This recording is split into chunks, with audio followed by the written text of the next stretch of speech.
head, what are the things we need to see? So section 28, which deals with charging section, what are the incomes we are going to tax under section 28, that is for the charging section for business or profession.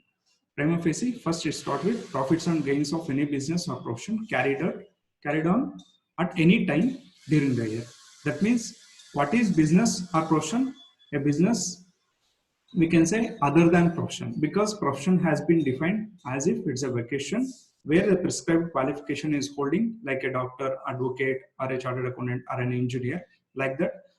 Who is having the professional qualification, they will be called as a profession. Other than that, what are the incomes you are going to gain, it will be covered under business. So whenever you are doing any business or profession, even a day, one day during the previous year, it will be charged under business or profession head. Like that, all capital receipts, it is not taxable. Business receipts, that is capital loss, which is not deductible. So whatever the under this head, if at all any capital receipt or capital loss, that is a capital income out of income from capital or a capital loss, both the things which is not covered under this head, that is specifically dealt in capital gains. So where there is a loss of profit on transfer of capital asset, which will be dealt separately under capital gain. Then what are the incomes we are going to cover? It's an illustrative list. I would like to say which are all the kinds of income which is taxed under business or profession. Compensation for loss of office. Yes. Say for example, a manager or a general manager or a CEO who is having a contract with the company. Because of that, say for example, modification or termination of that particular contract. See, whenever I am dealing with CEO or CFO, if they are in the capacity of salaried or employer and employee relationship, it is covered under salary. Whenever there is a managerial remuneration is paid as if as a professional services, then only it is going to comes into picture. Or say for example, a person who has been authorized as a personal for category of products or services as a specific agent, where if you are terminating or modifying any contract towards that agency, out of that, what is the compensation you are going to receive as an agent, that will be taxed under business income. What is termination? Yes, I am the sole product agent. Say for example, a manufacturer has been appointed me as an agent throughout India to distribute his product. So I am the whole and sole agent for that particular product. Whenever there is a termination because of my contract, he need to compensate some amount. So that amount will be called as a termination or compensation for loss of office, that will be taxed under as if it's a business income. Like that, say for example, my commission was fixed at 5%. Due to modification in contract, if I am getting 4%, to compensate that 1%, a lump sum amount they would have paid. For that also, it will be covered as a business income. Next, export incentives. To promote the export, I can say the government of India has taken so many measures to improve our exports, to get the foreign exchange into India. Like say for example, duty drawbacks, where what if it will say for example, if you are exporting some product, if it is in quantities, if you export some quantity, you are going to get some amount. Per quantity wise, they may give some drawbacks. Like that, there are so many incentives has been given under forex related, that is to promote the export. So by that way, what are the incomes you are getting indirectly from the government, that income is also considered as a business income under business head. Then non-compete fees. What is this non-compete fees? Suppose, say for example, there are two partners who has entered into a business where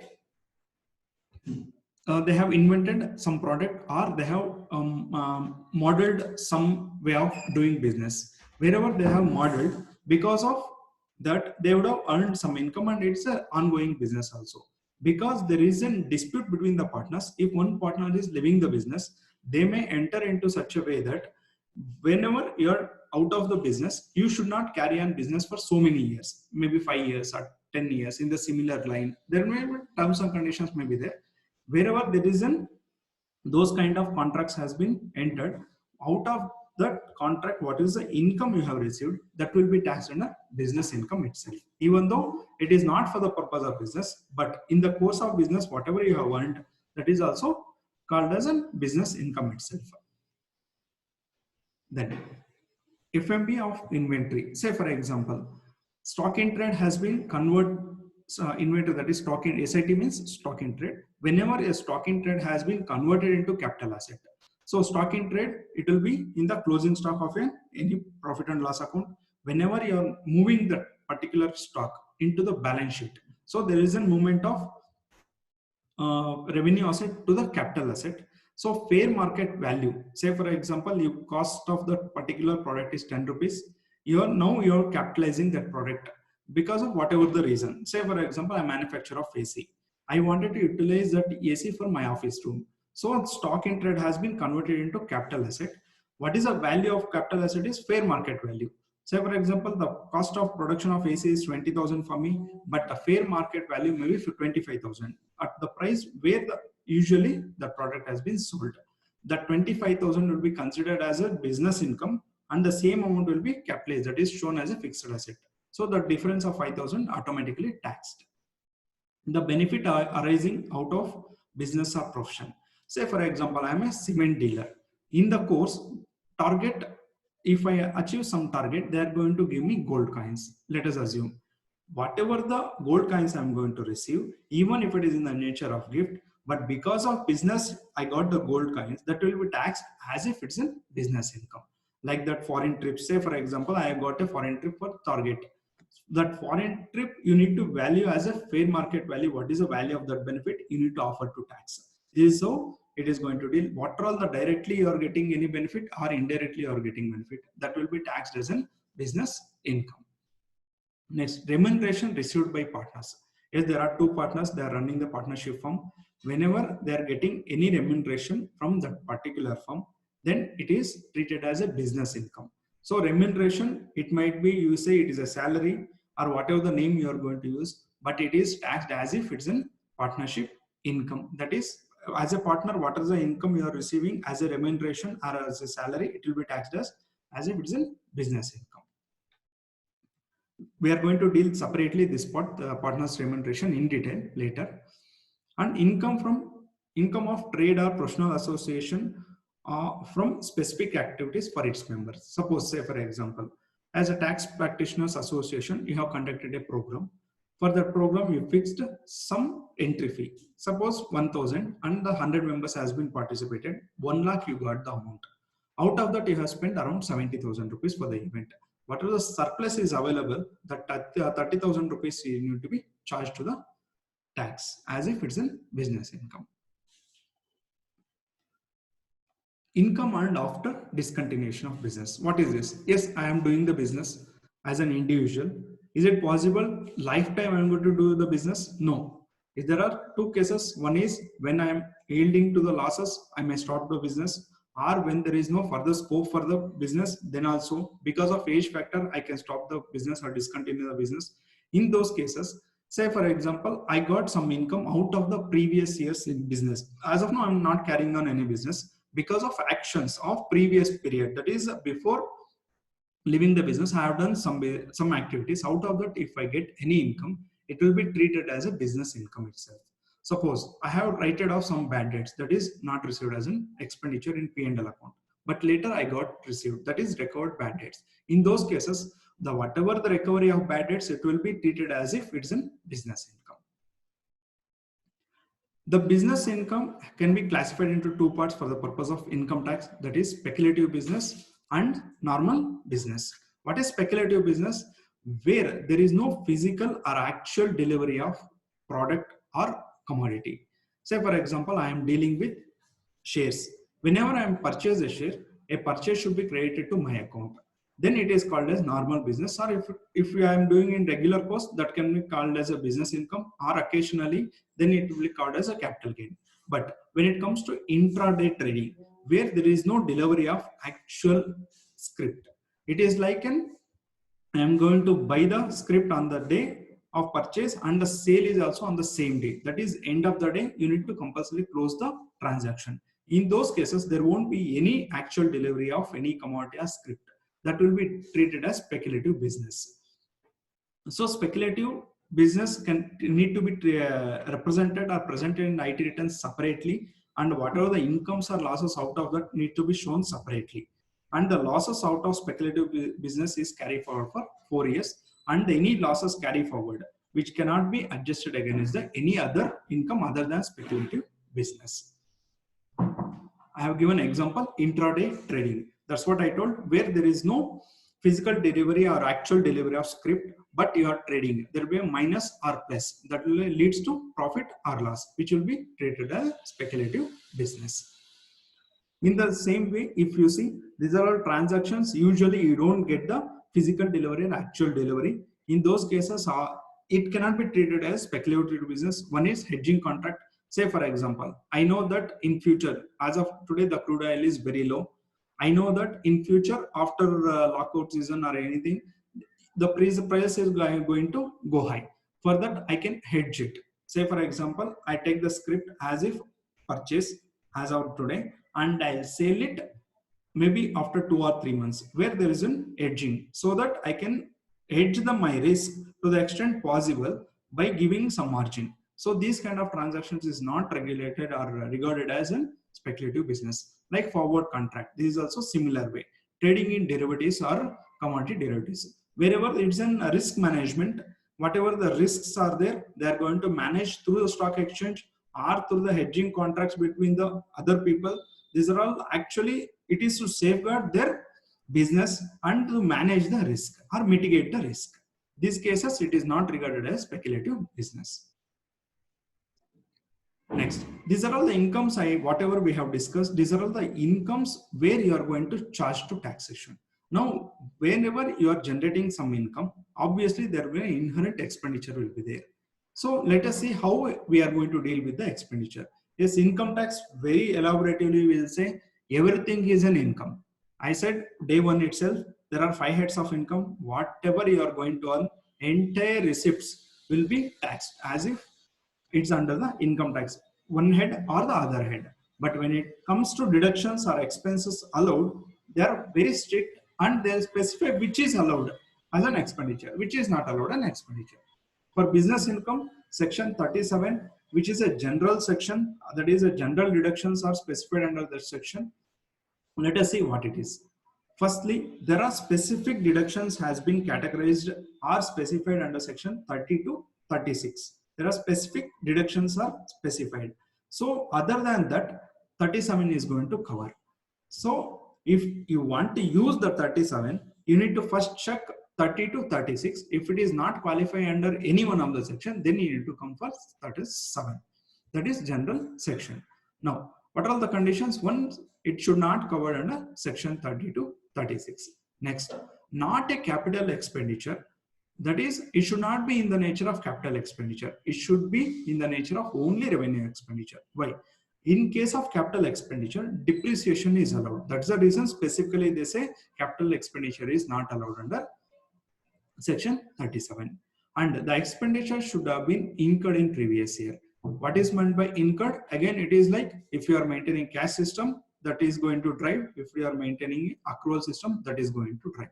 So whatever the method of accounting you are following, that is going to drive the incurred meaning. And it must be incurred for the purpose of business. See, one, it is after the business was set up. See, without setting a business, if you have incurred, what we call it as it's a preliminary expenses. I'm going to deal in detail about the preliminary expense. So whenever there's a preliminary expense, there is a separate section.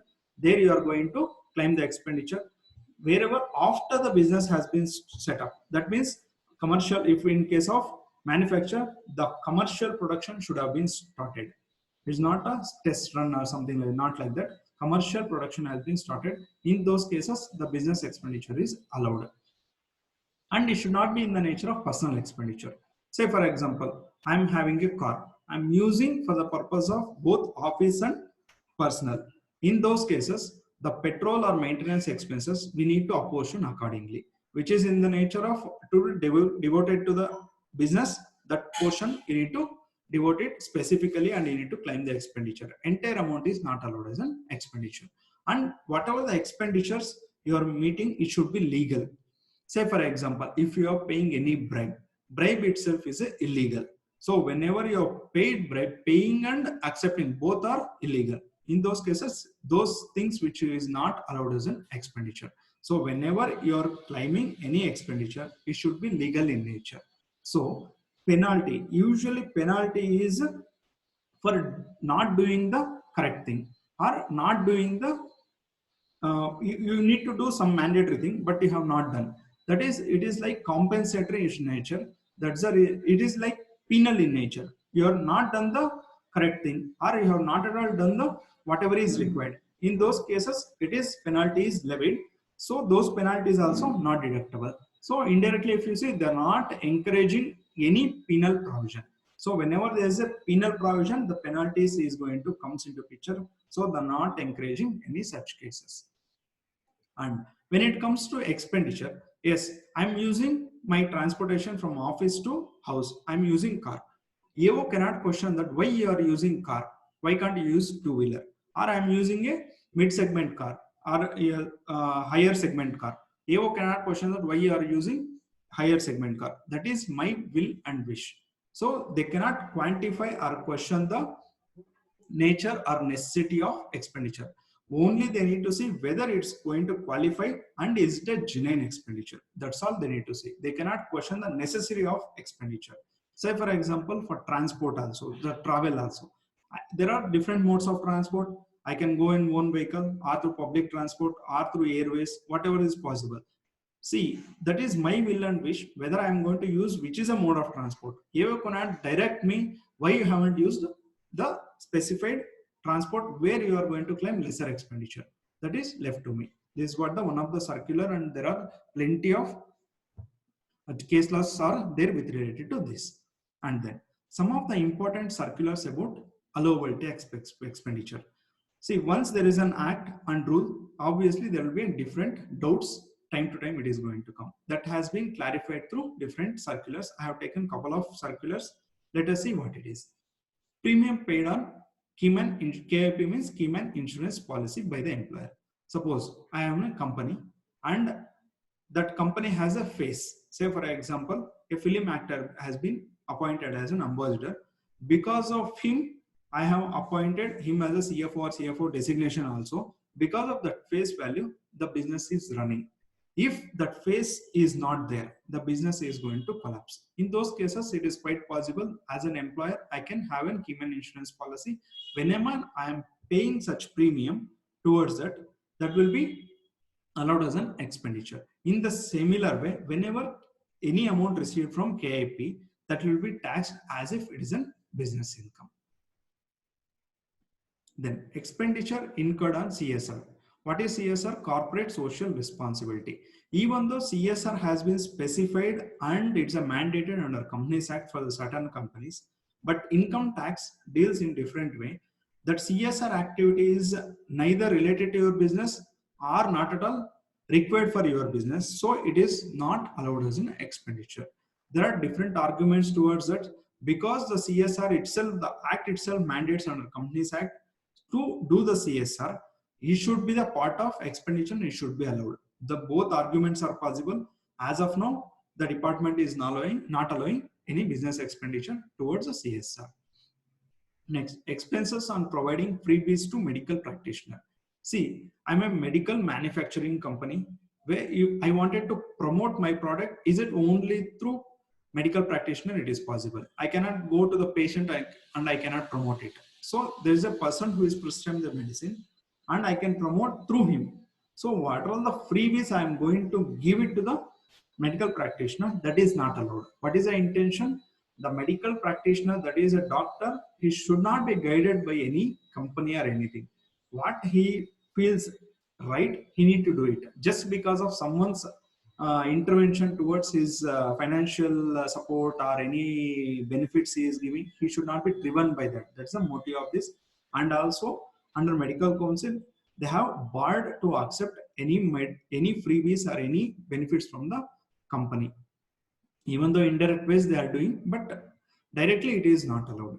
And income tax and related payment. Yes, I'm doing some business and I'm paying income tax. Is it allowed as an expenditure? No, it is not allowed as an expenditure because running a business is your will and wish, and expenditure is also your will and wish. But income tax is neither your part of business expenditure or not related to your business. That's the reason it is not allowed as an expenditure. And indirect taxes. Yes, indirect taxes is very much relevant and required for the purpose of running business itself. Suppose every year we are going to pay professional tax. For that professional tax, it is a mandate by a statute. Until once I pay that, I legally I cannot run any business. Like that, there are so many indirect taxes. Every person or a businessman is paying. All those expenditures are allowed as an expenditure. Then, demurrage paid to port authorities for releasing or of confiscated goods. Say, for example, because of whatever may be the reason, I have not produced a proper document or I have declared wrong declaration. Wherever they have confiscated goods for some time, wherever they have stored the goods, for that they are going to charge them some rent. Or port authorities, they call it as a demurrage, but usually it is a storage cost. Apart from whatever the penalties and taxes we are going to pay, we need to pay or bear the rent. That is allowed as an expenditure. If it is in the course of illegal, then it is not allowed. If in the course of legal, because of any procedural compliances delay or lapse in procedure and later you have complied, in those cases it is allowed. And penalty paid by assessee for non-completion of contract within stipulated time. Say for example, I'm a construction contractor where I got a contract stating that within 2 years I need to complete it. In those cases, if I couldn't able to complete within 2 years, then they levy for each day or each month they may levy percentage of project cost as a penalty. That is not in the nature of penal, but it is a through the customer and the contractor, it is an agreement that is allowed as a deductible expenditure.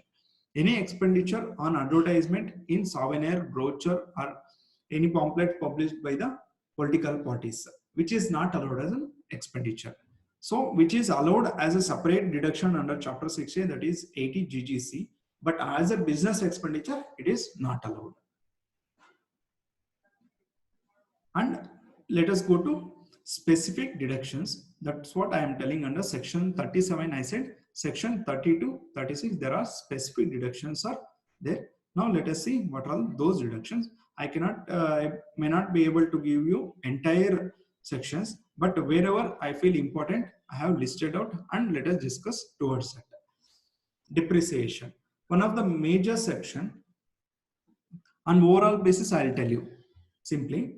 See, until unless there is a capital asset, there are businesses you cannot run. Say, for example, manufacture of watches. For manufacture, yes, there should be a building. If it's a rented, no issue. If it's an owned, there is a building cost. And if it is an equipment, if at all there is an equipment. So that is, I need to invest on that. How to recover the cost of the plant and machinery or equipment, whatever I'm using. Say, for example, a furniture. IS that entire capital assets has been invested for the purpose of business, but how to recover the cost of that investment, that is the question. For that, solution is section 32, which says what are all the business assets you are having and utilize for the purpose of business, then you can claim the depreciation. Before claiming the depreciation, you need to satisfy these two conditions. One is you should be the owner of that particular asset. Until unless you are the owner, you cannot be allowed as a depreciation. Why?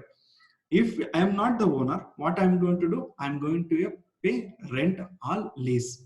So that entire amount will be allowed as an expenditure. But only if I am the owner, then I am eligible to claim the depreciation. Then used by the business for the purpose of business or profession during the previous year. See, I have acquired some asset and I am using that asset for the purpose of business, and it should have been used in the previous year whenever I am earned some income or loss. So in the year financial year 1920, I am running a business where I have acquired some asset.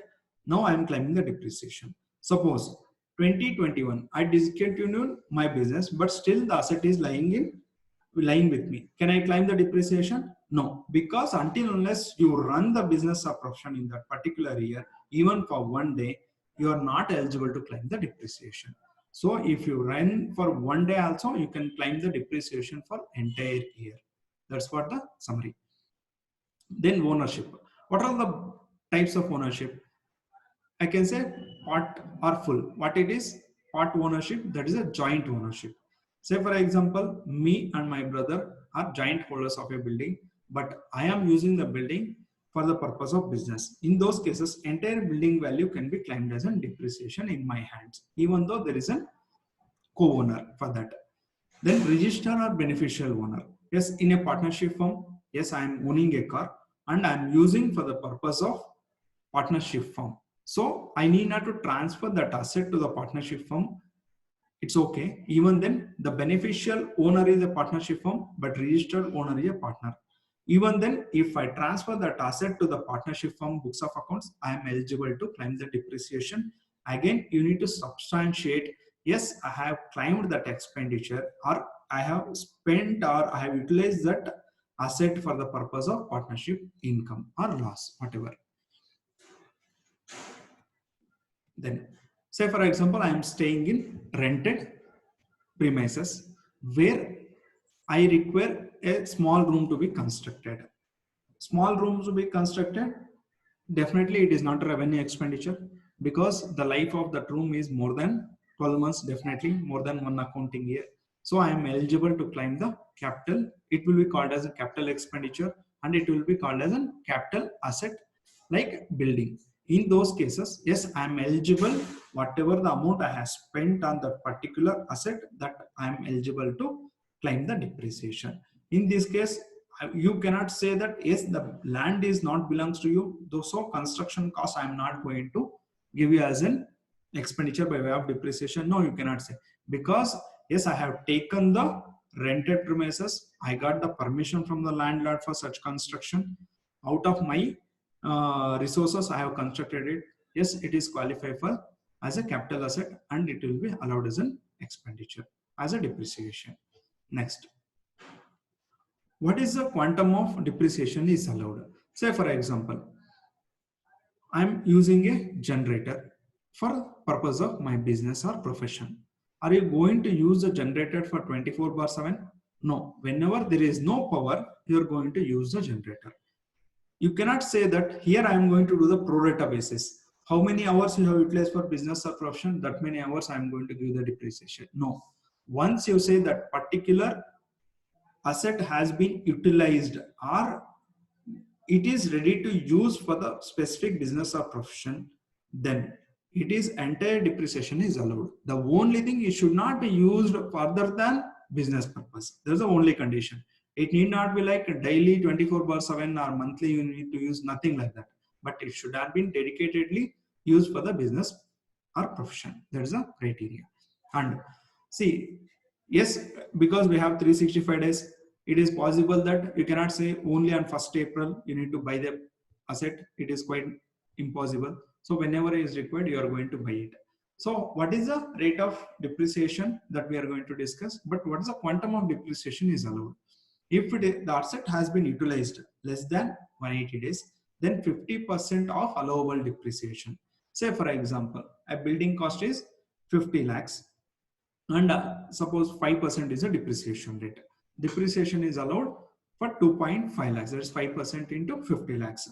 2.5 lakhs I can regularly allow the depreciation. But if the construction has been done before 180 days, that is, I can say ideally October 2nd is the mid. If the asset has been built or constructed or acquired after October 2nd or 3rd, depending on the leap year, then the depreciation allowed is 50% of that. If it is above that, that means before October 3rd or 2nd, if you acquired that asset, entire amount of 100% is allowed as a depreciation. Then asset acquired in previous year but not put to use. That is, say for example, I have acquired the asset but I couldn't able to put to use. Suppose in the similar example, generator. I have acquired and ready to use, but there is no power problem. So I haven't used the generator itself. So can you say that generator has not been used, that is put to use? You are not going to allow the depreciation? No. Once it is ready to use, that is put to use, then entire 100% depreciation or 50% of 100%, whatever is allowed as a depreciation. You cannot say that 50%. And secondly, whenever there is an first year 50% you have claimed the depreciation, and second year onwards there is no question of 50%. Entire 100% of depreciation is allowed. So whenever you are seeing the 50%, that is only in the year of purchase or construction or whatever is erection. Only in the first year you need to see that the 50%, and the subsequent to that 100% is allowed as a depreciation. And wherever the cases partially used for business and partially you have used for personal. So whenever you're claiming the depreciation on asset which is used for both, say for example a car, you cannot say that yes the car has been used only for business purpose. Yes, only you can say when you are not using for, as I mean, say for example I'm a company having, out of that company profits or out of company resources, I bought a car. And if at all I'm not at all using it, that car for my purpose, but the car has been utilized by my employees, in those cases you can say 100% it is a business asset and used for the business purpose. But if I'm a sole proprietor and I'm having a car and where I'm using it for my personal as well as business purpose, quite is possible that you cannot have two different cars for business purpose and private purpose separately. In those cases, you need to apportion the depreciation cost and also maintenance cost accordingly to give the effect towards the depreciation. Suppose 1 lakh is the car cost and you are eligible to claim 15% as depreciation. Let us assume 50-50%. You have used 50% private and 50% business. In those cases, 50-50 is allowed as a depreciation, 7,500 and 7,500. But ideal way of apportionment when it comes to vehicles is number of kilometers run. So that is a very ideal. And when it comes to any other equipments, number of hours or something like that. Usually a movable assets are having the problem with personal and business use. If it is an immovable, there is no question. If you are installed a AC in office, you cannot take it from office to home and use it. So that would have been already erected. In those cases, there is no issue. Wherever there is a movable assets, then only the problem is going to comes into picture, where you need to apportion based on the utilization. Next, use it partly for business and partly for agriculture purpose. Yes, as yesterday we have studied, day before yesterday, agriculture income indirectly, even though it is taxed, but straight away if you see, it is exempted. Exempted means you need not to pay any taxes on that. Whenever you are doing any business, and also taxable business as well as agriculture you are doing, where agriculture income is exempted and the business income is taxable, then again here also the same concept like business and personal, you need to apportion the depreciation between the exempted income and taxable income. So entire amount is not allowed as an expenditure. Entire depreciation is not allowed as an expenditure. Next, assessee is engaged in business of letting of assets. Say for example, I am renting of assets. Say for example, my business is renting of ACs. That itself is my business. In those cases, I am eligible to claim the depreciation on that particular asset. You cannot say that you have not utilized that asset for the purpose of business. My business itself is letting an asset. So it itself says I have used that asset for the purpose of business. In those cases, it is allowed as a depreciation. Similar way, I am not engaged in business of letting out of ACs, but occasionally I got an opportunity to give the renting of that AC. So whenever I say occasionally, my intention is not to do the business. In those cases, it is taxed under income from other sources. In income from other sources also, it is allowed as a depreciation, but under income from other sources heading under section 57 class 2. So it is not covered under business income. So whenever your income is taxable under business income, then only the depreciation is also allowed under business income. And no depreciation on land. So there may be a market rate on land may vary, but the land never it go into depreciable asset. It's not like wear and tear is not there for land. So depreciation is not allowed. Like that, personal assets. Whenever you are using assets for your personal use, it is not allowed as a depreciation. But the same asset, if you are using for business purpose, definitely it is allowed as a depreciation, maybe on pro rata basis, or if you are whole and solely using for business purpose, yes, it is allowed as a depreciation. Let us go to in detail about how to calculate depreciation under income tax. As everyone know, how depreciation entries is passed in books of accounts, depreciation account to the asset account. That means you are reducing the value of asset and you are increasing the expenditure in P&L account. Generally, we will follow it. Now, under income tax, we are not bothered about your books of accounts depreciation. Whatever the depreciation you are charged to your P&L account, we're not at all bothered. We are going to calculate differently. The differently is nothing but block of assets. We call it as under income tax, we call it as a block. No individual identification of asset is eligible for depreciation. We are going to consolidate the assets and gross, we are going to claim the depreciation. Now, how you are going to classify the assets? There are four classifications they have given. Major classification is tangible asset. Second one is intangible asset. What is tangible asset? Tangible assets further classified into three categories. One is building, plant and machinery, and furniture. Intangible, there is no further classification, only intangible. What is building? Building, definitely we know four walls or three walls or two walls, whatever is there, and there should be a shelter. We call it as a building. But specifically, they include wherever there are roads, bridges, tube wells. Say, for example, I'm manufacturing industry. For manufacturing, yes, water is a prerequisite. For that, I have drilled a tube well. The drilling of tube well also will be part of the building. Similar way, from the main road to my factory, I have laid a road where there wasn't a physical road available. So I have done that. That also will be considered as a building.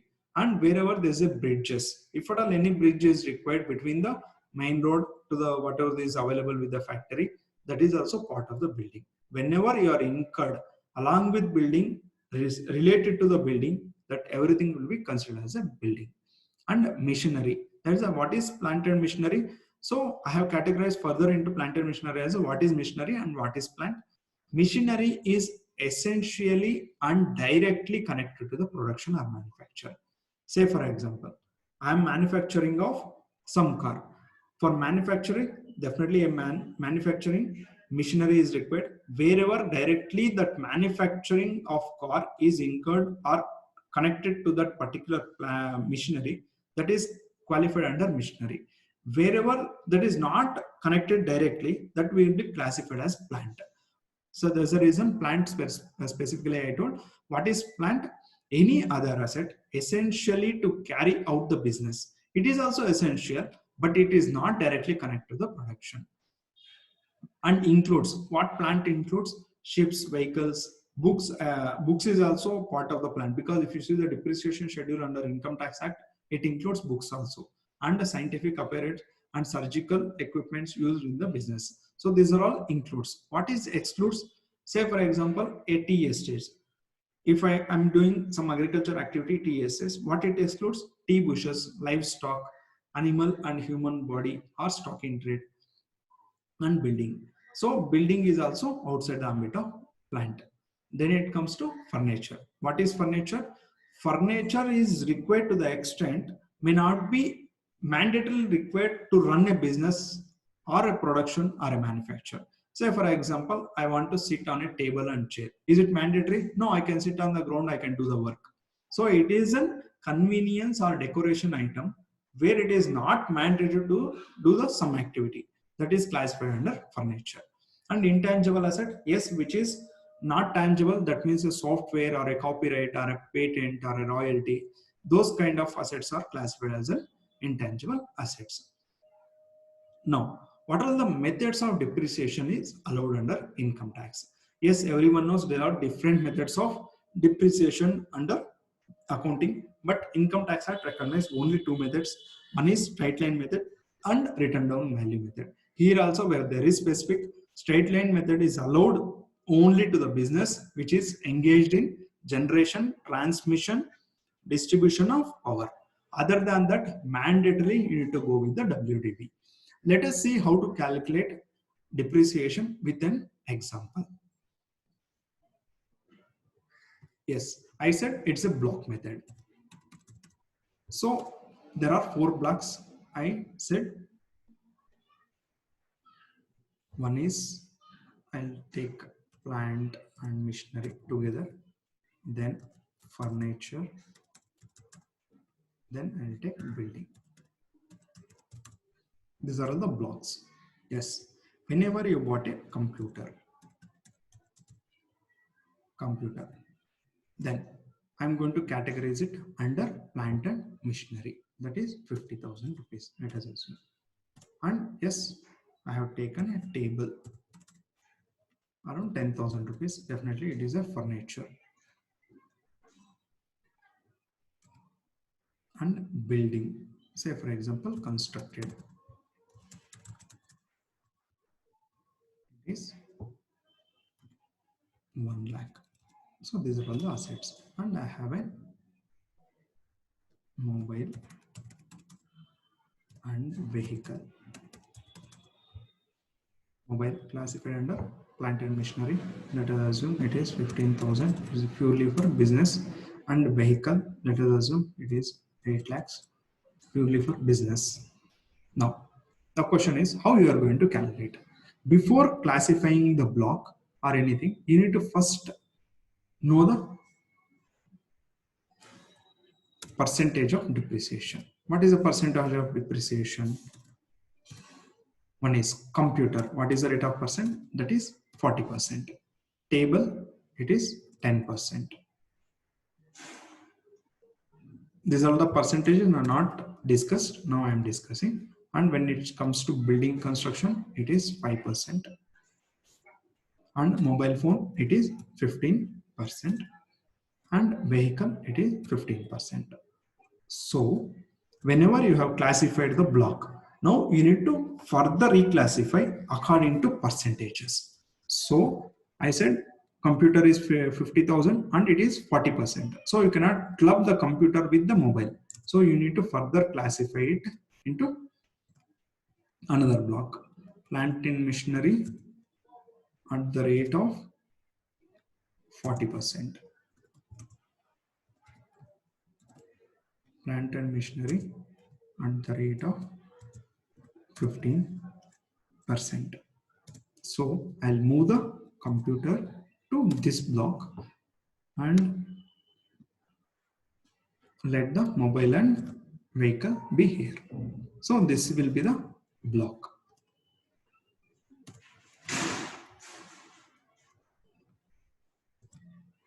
Now let us take the respective depreciation percentages.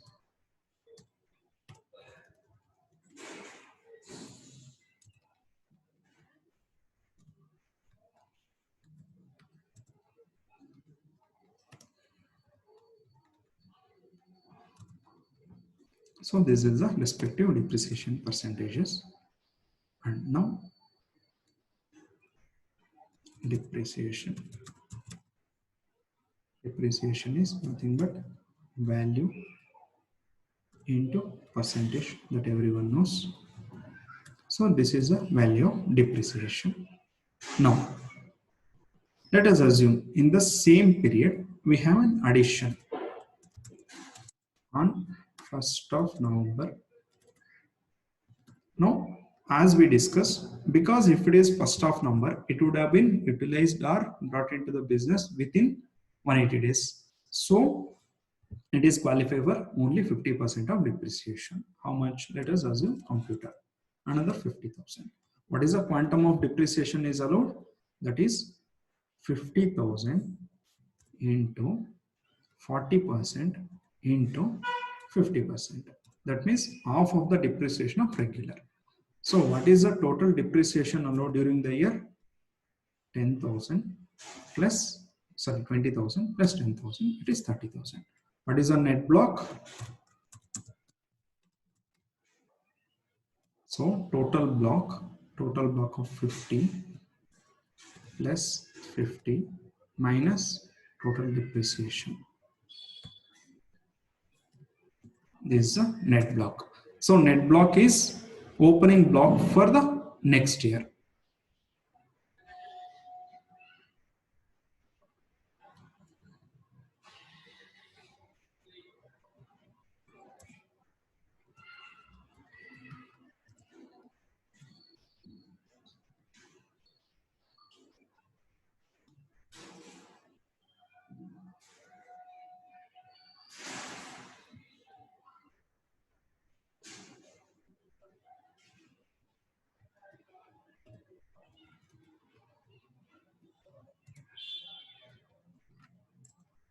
This will be the net block.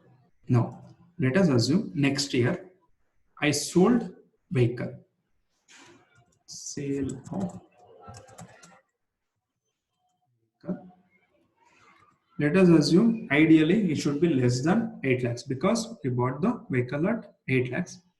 Fortunately, unfortunately, I sold it for 8 lakhs 20,000. 8 lakhs 20,000. Now, what is going to happen to this block? How you are going to calculate the depreciation? Because this block, what all the contents it is having? There's a mobile and vehicle. What I sold? Only vehicle. Still, there is a mobile is available with me. How you are going to calculate? So, whenever I say block system, you need not to worry about the individual asset wise. You just see the asset. What is the amount received? There's a minus this one. So there is a negative figure. That means there is no block available for depreciation. This is an end of the depreciation for that particular block until unless new asset comes into that particular block. So what is going to have for this surplus? This surplus, whatever I have received, it will be taxed in the capital gain. Capital gain as short-term capital gain. I'm using our short-term capital gain. Tomorrow we are going to discuss in detail about how we are going to determine short-term and long-term, all those things. Now for the time being, you keep it in mind. Whenever there is a business asset has been sold and there is a surplus in the block, then it is called as a short-term capital gain. It will be taxed under capital gain, not under business income. Hope of till here you have the clarity. Let us move on to the next. Yes, as I told initially, there are different types of business and professions. So we can categorize it into speculative and normal business. And now, whenever I say normal business includes profession. So whenever there is in a business, it is very general that not only profits, definitely there will be losses also. Now, what is going to happen if there is a loss? Again, any business loss, you need to divide in three parts. One is depreciation loss, normal loss, and business loss. What is depreciation loss? Suppose you are having loss of 5 lakhs for the current year. This loss of 5 lakhs obviously includes debit of whatever the deducted depreciation as per Income Tax Act. So you need to exclude that portion. Let us assume 1 lakh is a depreciation you have claimed under income tax. So what will be the business loss? Business loss is 4 lakhs and 1 lakh is depreciation loss. So depreciation loss is 1 lakh and the business loss is 4 lakhs. So you need to categorize in this way. What is the relevance of this? Let us see. Yes, carry forward of unabsorbed depreciation. Whenever I say depreciation loss, that is meant for unabsorbed depreciation. That can be carry forward for infinite previous years. That means there is no limit. Whenever you have a business income, at that time, maybe after 20 years also, if you generate some business income, at that moment also, you can claim that unabsorbed depreciation. When it comes to normal business loss, carry forward can be done for 8 years. And if it is for a speculative business loss, it is for 4 years. So depreciation loss, it is infinite period. So what is a priority or how to set up the subsequent years? This is a priority usually. One is business loss can be speculative loss can be adjusted against only speculative profit, and when it comes to losses, before depreciation, what is the loss available? From that current year depreciation, you need to allow first. Then business loss you need to allow. That is a carry forward business loss. And there's a brought forward business loss. And lastly, unabsorbed depreciation. What is the logic? Anyhow, unabsorbed depreciation is having no time. Anytime you can avail. So that's the reason before that you need to avail the business loss of last year. Before that current year depreciation, you should have absorbed. This is the priority of losses.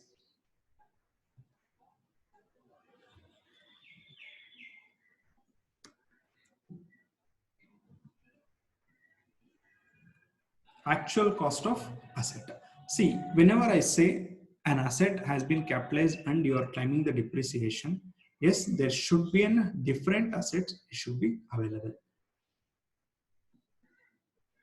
Just a minute.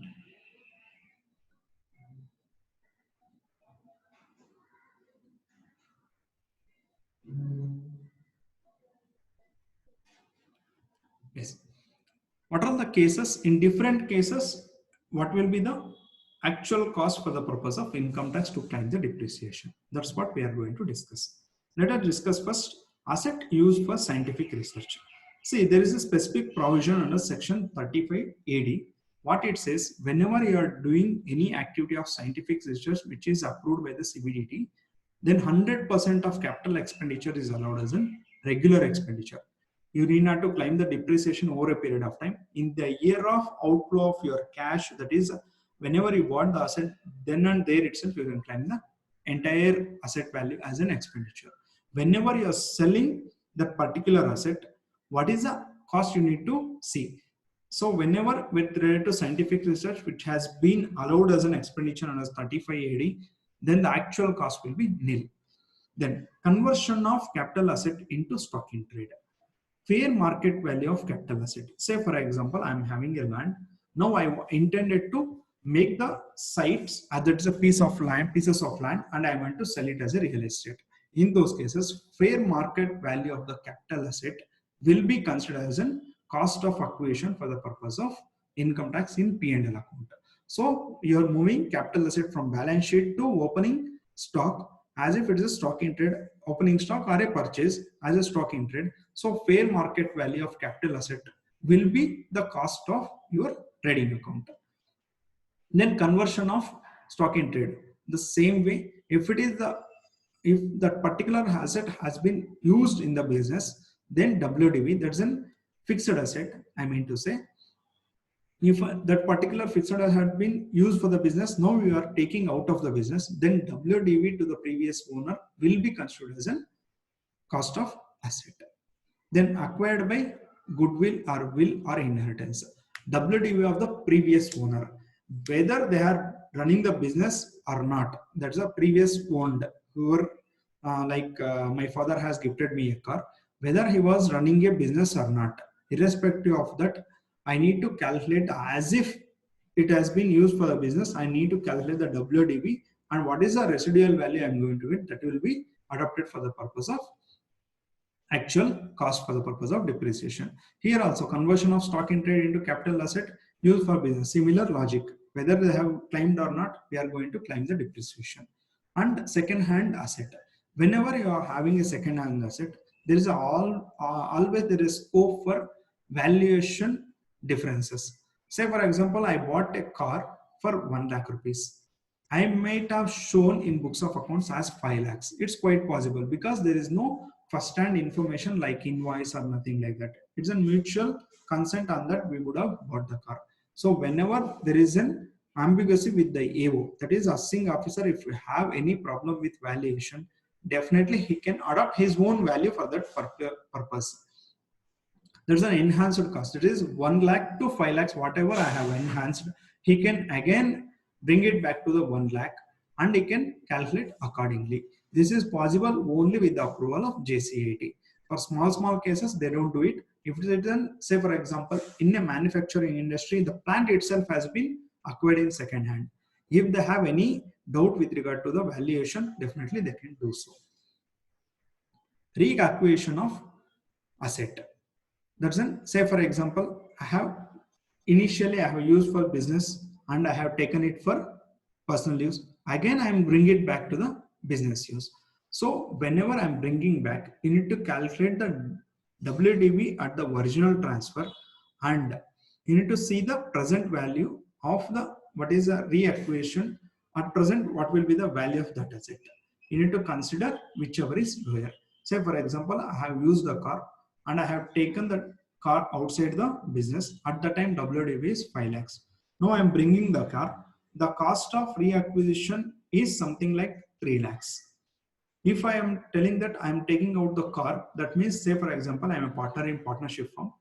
Partnership firm has sold the car to me. Now I am reselling the car to the partnership firm. So there are two different people.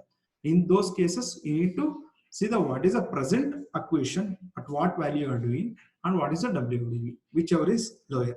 So for example, 5 lakhs when the partnership firm sold the car, WDV, and reacquired for 6 lakhs. It is purely because I'm a partner in partnership firm. It is quite possible that I may inflate the figure to get the higher depreciation. That's the reason what they have meant. If the same asset has been reacquired, then you need to adopt the cost or WDV, whichever is higher, lower. Then building. See, building which is used for non-business purpose earlier. Yes, there is a building over a 20 years old building. Now I am using that building for business purpose. Now how you are going to claim the depreciation?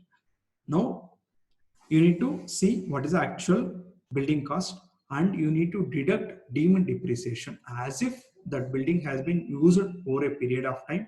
What is the quantum you would have used? That entire amounts you need to deduct it as an deemed depreciation. Then what is the residual value you are going to get? That will be allowed as an actual cost for the purpose of depreciation. In any other case, say for example, I am using a car. The cost is 8 lakhs. Now I am bringing that asset to the business. You need not to allow or reduce the deemed depreciation directly. 8 lakhs, you can put it as a record as a business asset, and entire amount will be allowed as a deduction, depreciation. And transfer by holding company to wholly subsidiary or vice versa, or transfer by amalgamation, in the course of amalgamation amalgamated to other company, or demerger to resulting company.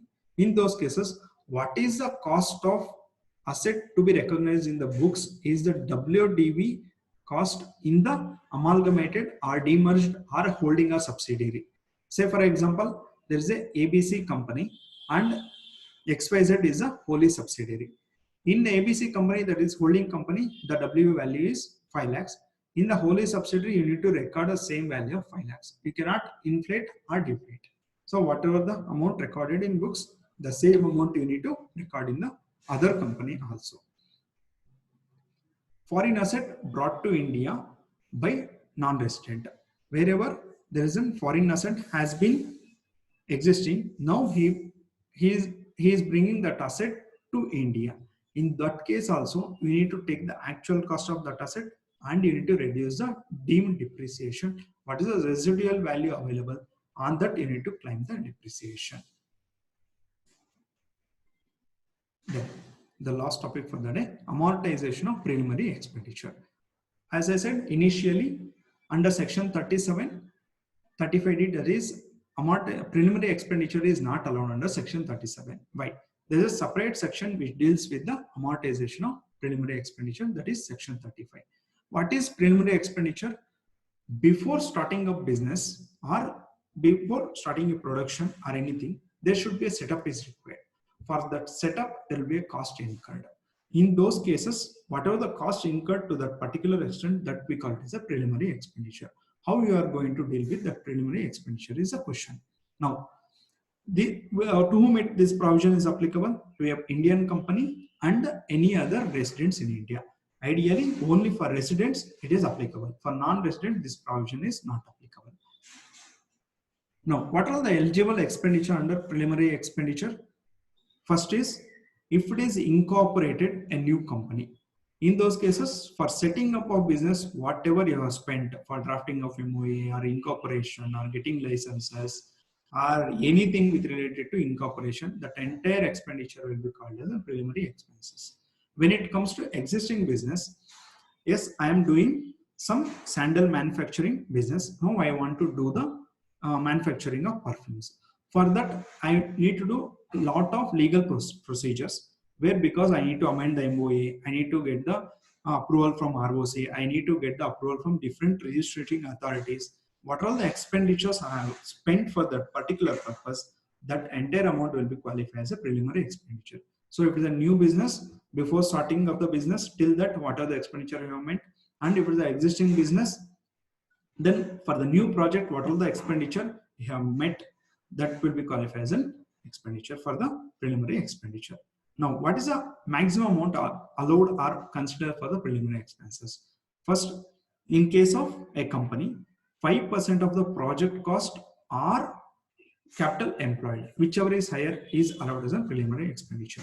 In other cases, that's other than Indian company, then 5% of the cost of project. Now, what is cost of project? Actual cost of fixed assets.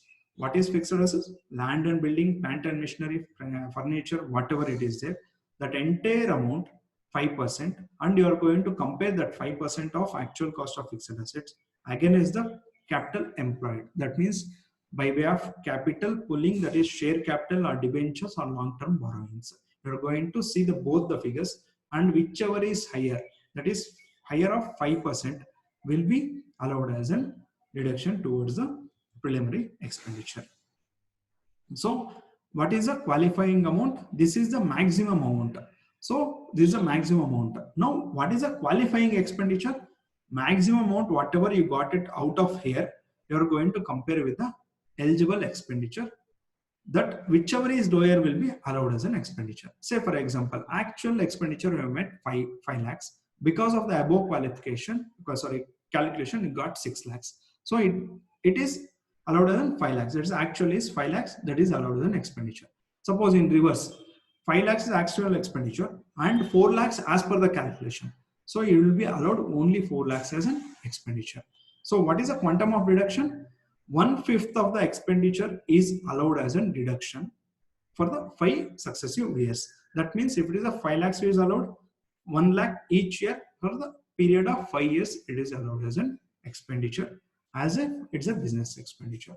In the year of expenditure, see, compulsory audit, there are certain cases, probably tomorrow we are going to discuss about that. There are certain cases where the audit is compulsory, but whenever you are claiming preliminary expenditure, in that year of expenditure incurred, you should have done compulsory audit. Then only you can avail the benefit of 5 years, that's 1/5, that's a 5 successive years benefit. Otherwise, it is not available. That's all for the day. Thank you. If you have any clarification related to this, definitely you can ask me.